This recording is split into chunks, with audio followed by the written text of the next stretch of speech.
നമസ്കാരം. Green global ചാനലിലേക്ക് എല്ലാവർക്കും സ്വാഗതം. സർക്കാർ ഉദ്യോഗസ്ഥരുടെ വ്യത്യസ്തമായ വിഷയങ്ങൾ, 5-5 ലക്ഷം വരുന്ന ആളുകളുടെ പ്രശ്നങ്ങൾ, ആവലാതികൾ നമ്മൾ വീഡിയോ ചെയ്യാറുണ്ട്. അതുപോലെ തന്നെ മറ്റൊരു ചാനലിൽ കരാർ തൊഴിലാളികളുടെയും സ്കീം തൊഴിലാളികളുടെയും പ്രവർത്തനങ്ങളൊക്കെ ചെയ്യാറുണ്ട്.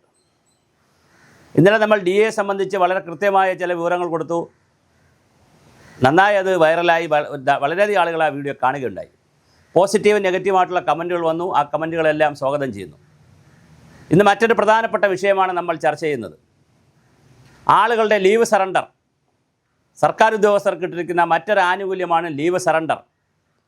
എന്തിനാണ് കാലാകാലങ്ങളിൽ ഓരോ ഗവൺമെൻറ്റുകൾ വരുമ്പോൾ ഇങ്ങനെ ആനുകൂല്യങ്ങൾ പ്രഖ്യാപിക്കുന്നത്?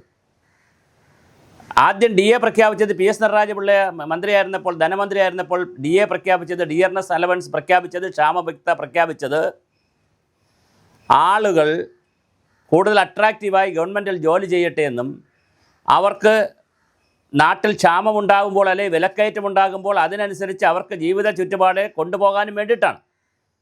ആ നിലയിൽ തയ്യാറാക്കിയ DA വലിയ മുടക്കത്തിലേക്കായിരുന്നു പോയിരിക്കുന്നത്. അത് നമ്മൾ വീഡിയോ ചെയ്തു കഴിഞ്ഞു. ഇനി രണ്ടാമത്തെ കാര്യമാണ് ലീവ് സറണ്ടർ. ലീവ് സറണ്ടർ എന്ന് പറഞ്ഞാൽ ഒരു ഉദ്യോഗസ്ഥനെ സംബന്ധിച്ചിടത്തോളം, സർക്കാർ സർവീസിൽ പേ സ്കെയിലിൽ കയറുന്നൊരു ഉദ്യോഗസ്ഥനെ സംബന്ധിച്ചിടത്തോളം കരാർ ഉദ്യോഗസ്ഥർക്കില്ല. കരാർ ഉദ്യോഗസ്ഥർക്ക് ചില സ്ഥലങ്ങളിൽ 20 ലീവുണ്ട്, ചിലയിടത്ത് 12 ലീവുണ്ട്. അത് അല്ല വിഷയം. അല്ലാത്ത സ്ഥിരം ജീവനക്കാരെ സംബന്ധിച്ചിടത്തോളം, അത് 56-60 വയസ്സ് വരെയൊക്കെ ജോലി ചെയ്യുന്ന സ്ഥിരം ജീവനക്കാരെ സംബന്ധിച്ചിടത്തോളം അവർക്ക് അനുവദിച്ചിരിക്കുന്നത് സാധാരണ 20 ദിവസത്തെ ക്യാഷ്വൽ ലീവ്, പിന്നെ ഏൺഡ് ലീവ്, ഹാഫ് പേ ലീവ്, ഇങ്ങനെ ലീവുകളുണ്ട്. ഇതിൽ അവർക്ക് ഏൺഡ് ലീവ് സറണ്ടർ ചെയ്യാം. സറണ്ടർ ചെയ്യാന്ന് പറഞ്ഞാൽ അവർ ആ ദിവസം എത്ര ദിവസമാണോ അവർക്ക് ലീവ് ഉള്ളത്, ഒരു വർഷം പ്രവർത്തിക്കുമ്പോൾ എത്ര ദിവസമാണെന്ന് ലീവ് കണക്കാക്കിയതിന് ശേഷം അവർക്കത് സറണ്ടർ ചെയ്യാൻ പറ്റുമ്പോൾ അതിൻ്റെ പണം കൂടി കിട്ടും. ഈ ആനുകൂല്യം എടുത്തു കളയണം എന്നുള്ളതാണ് ഇപ്പോൾ സർക്കാരിൻ്റെ ഒരു കൃത്യമായി സർക്കാരിന് കിട്ടിയിരിക്കുന്ന ഒരു ഉദ്ദേശം, ഒരു എന്താ പറയുക, സർക്കാരിന് കിട്ടിയിരിക്കുന്ന ആശയം. ഇതൊരു റെക്കറിങ് എക്സ്പെൻഡിച്ചറാണ്. ഇത്തരത്തിലുള്ള റെക്കറിങ് എക്സ്പെൻഡിച്ചർ ഇനിയും പ്രോത്സാഹിപ്പിക്കേണ്ട കാര്യമില്ല.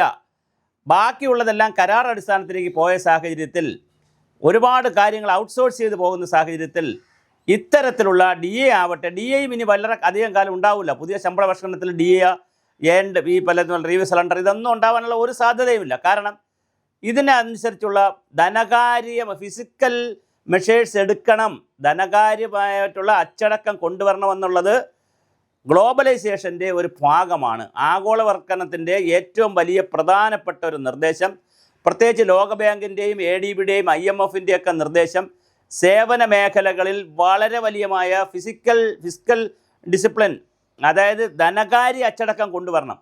അങ്ങനെ അച്ചടക്കം കൊണ്ടുവരിക എന്ന് പറഞ്ഞാൽ അതിൻ്റെ അർത്ഥം ഇതുപോലത്തെ റിക്കറിങ് എക്സ്പെൻഡിച്ചർ ഒരുപാട് കൊണ്ടുവരേണ്ട കാര്യമില്ല. സാലറി പോലുള്ള കാര്യങ്ങൾ ആലോചിച്ചോളൂ. അല്ലെങ്കിൽ പിന്നെ ഓൺ ടൈം ഈ പല കോൺട്രാക്റ്റിലേക്ക് കരാർ അടിസ്ഥാനത്തിൽ ആളുകളെ എടുക്കണം. എല്ലാ പദ്ധതികളും, ഇപ്പോൾ കുടുംബശ്രീ എടുത്തു നോക്കൂ, ജലനിധി എടുത്തു നോക്കൂ, NRHM എടുത്തു നോക്കൂ, സർക്കാരിൻ്റെ പ്രമുഖമായ പദ്ധതികളെല്ലാം എടുത്തു നോക്കൂ.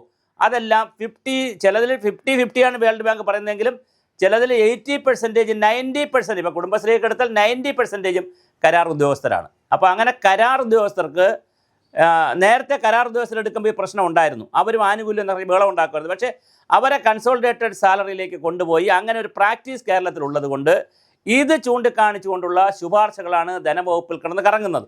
അങ്ങനെയാണ് വരാൻ പോകുന്നത്. ഇനിയിപ്പോൾ അവർക്ക് പ്രവർത്തിക്കാമെങ്കിൽ എന്തുകൊണ്ട് സർക്കാർ ഉദ്യോഗസ്ഥർക്ക് പ്രവർത്തിച്ചുകൂടാ? അപ്പോൾ ഏൺഡ് ലീവിൻ്റെ ആയുസ് തീർന്നു. ഏൺഡ് ലീവ്, അതായത് ലീവ് സറണ്ടർ ആയുസില്ല. അതിന് എത്ര കാലം ഉണ്ടാകുമെന്ന് നമുക്ക് പറയാനാകില്ല. എന്തായാലും ലീവ് സറണ്ടർ തീരും എന്ന് തന്നെയാണ് ഇപ്പോൾ നമുക്ക് കിട്ടുന്ന അനൗപചാരിക ചർച്ചകളുടെ വിശദാംശങ്ങൾ.